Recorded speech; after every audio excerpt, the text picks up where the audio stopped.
Y'all, the internet is literally a cesspool of negativity. It will literally never be your friend. And it's just a place that's full of people who are negative, hateful, spiteful, um, wish ill will on you. Just every negative thing possible.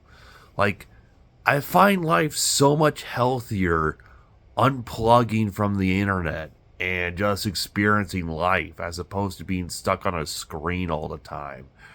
I find myself, enjoying the little things and finding peace in life.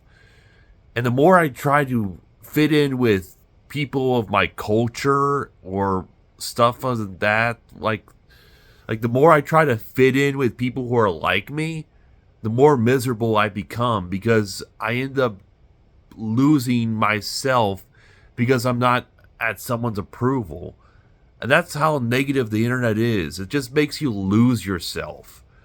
You're happier without it. Like, maybe instead of like relaxing to use the internet, just try to do something else. Like read a book.